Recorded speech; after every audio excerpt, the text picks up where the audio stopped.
Hi YouTube.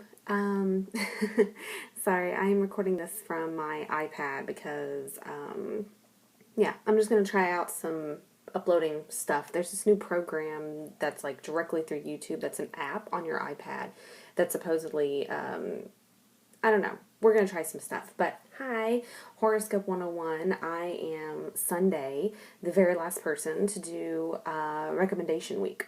And it really took me a while to decide what I wanted to do for this one. Because I think that a lot of the movies that I've seen, everyone else has seen.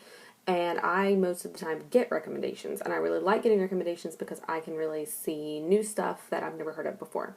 Now, most of you are probably going to have seen the film that I pick, but I really wanted to talk about it in case, for some reason, a lot of the younger people or something like that haven't really seen this. And that is In the Mouth of Madness, directed by John Carpenter. That was, let's see, I'm sorry, I'm looking at notes because I never remember like release dates and stuff. That was in 1995, which actually it seems like a much newer film. I'm not really sure why. It's just I probably only saw it about 4 or 5 years ago, and super super loved it. Sam Neill is the main character, who you know from like Jurassic Park as the main character and all that, and I love Sam Neill. I fell in love with him really watching Jurassic Park, but actually really really loved him in the TV miniseries Merlin, which he played Merlin. If you've ever seen that, it's up there with, like, for me, Lonesome Dove is one of like the best miniseries of all time. Just absolutely love it. I love it when they play it on Sci-Fi. I'll watch the whole thing. So yeah, it came out February 3rd, 1995. This is an interesting movie. And actually, when I first saw this, I did not know that it was a John Carpenter film.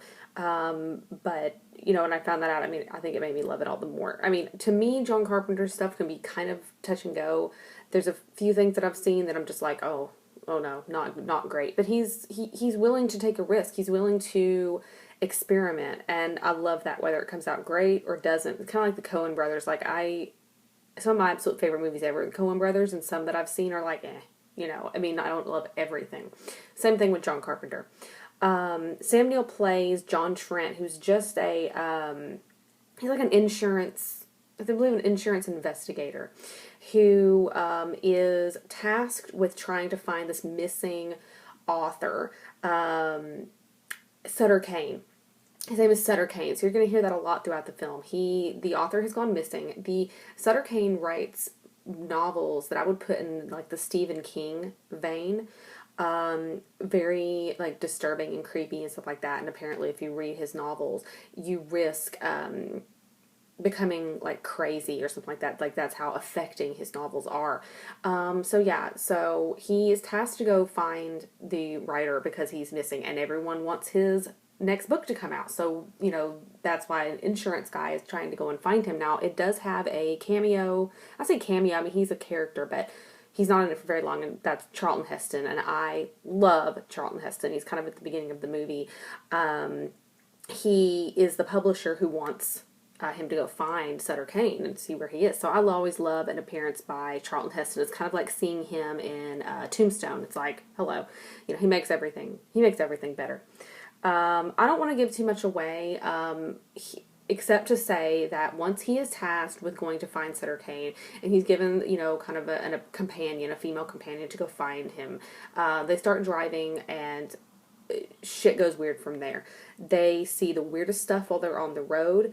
They cross this bridge, and all of a sudden it's like daytime, and they're in this town that they cannot leave, which is, it's so creepy. First of all, just how the movie starts out, you know that things are going to go strange. It starts out in a mental hospital, basically, with padded walls.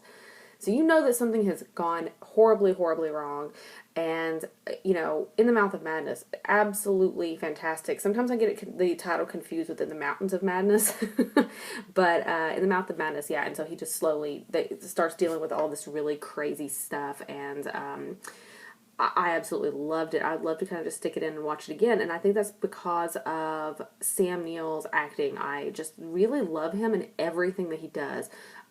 So yeah, that's my recommendation. In the Mouth of Madness, 1995.